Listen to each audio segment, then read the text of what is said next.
अच्छा देखें, आपने जो बातें की है ना शुरू में भी और बीच में भी, तो उसको मैं तो इकरार जुर्म कहूँ या इतराफ़ हकीकत कहूँ, जो 2017-18 के बारे में बात की है। और आए थोड़ी देर के लिए खालिस सच बोलते हैं, और उम्मीद है कि आप ऑन एयर जाने भी देंगी और काटेंगी भी कुछ नहीं अगर मैं सच बोलूँ तो। वादा? जी जी सर, अब कहिए। इमरान खान प्रोजेक्ट एक साजिश थी।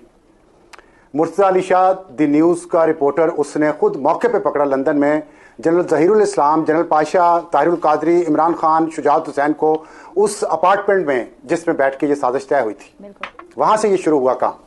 ये हकीकत बता रहा हूं। और ये इमरान खान को लाने का जो ख्याल है जनरल कियानी के दौर में शुरू हुआ।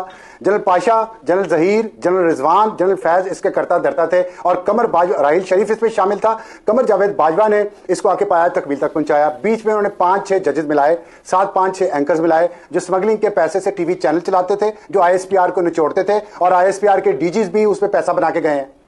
यह है हकीकत जो साजिश हुई, और जिसका इकरार मैंने नहीं किया, जनरल कमर जावेद बाजवा ने पब्लिकली GHQ के अंदर खड़े होकर कहा कि हमने सियासत में हिस्सा लिया, मैं माफी मांगता हूं। यह है वो हकीकत। अब आप बता दें अगर ऐसी हकीकत अब है, किसी ने माना है तो वो नाम लें। आप नाम लेना, हिम्मत करें। आप कह रही हैं डील किया नवाज शरीफ ने, तो दूसरी तरफ का भी नाम लेना। जितना बुग्स और मुनाफिकत हमारे अंदर है, मनहसल कौम, और हम कभी इधर से घुमा के बात करते हैं, कभी उधर से बात घुमा करते हैं, करें ना बात। इन सब लोगों का नाम लेके ये साजिश में शामिल नहीं थे नवाज शरीफ को निकालने के लिए।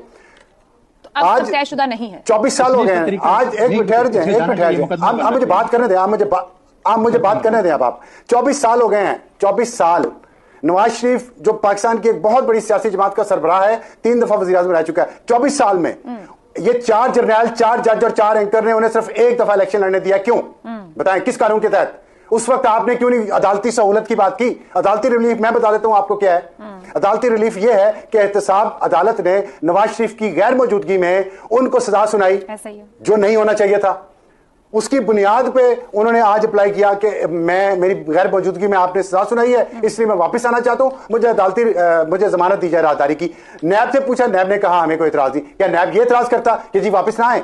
ये इस्लामाबाद हाई कोर्ट के जज साहब जिन्होंने दूसरा मुकदमा सुना, उन्होंने कल कहा ना नैब से कि हम ये लिख रहे हैं कि नैब का कॉन्सेंट है कि वापस आए। तो क्या नैब इस्लामाबाद हाई कोर्ट में ये कहता है कि ना वापस आए? नैब ने तो यही कहना ना कि एक मुलजिम वापस आना चाह रहा है तो कहेगा आए, हमें कोई इतराज नहीं है। लेकिन हम स्पिन डॉक्टर ऐसे बैठे हुए हैं यहाँ पे, और हमारे अंदर बुग्स इतना है कि अगर अदालत किसी मजलूम को इंसाफ देना शुरू करती है तो हम कहते हैं ओहो ये तो डील हो गई। डील ना हो तो नाम लेना, दूसरी तरफ का नाम क्यों नहीं लेते हम? मैंने तो जो साजिश इमरान खान ने मिलकर की, जिन जर्नलों, जजों और एंकर्स और मीडिया सेट के साथ मिलकर, मैंने तो नाम लिया है। बिल्कुल ठीक है, करें एक्शन उनके खिलाफ, बनाए कमिशन, मुझे भी बुलाएं, उनको भी बुलाएं, जो झूठा है उसको सजा दे दें।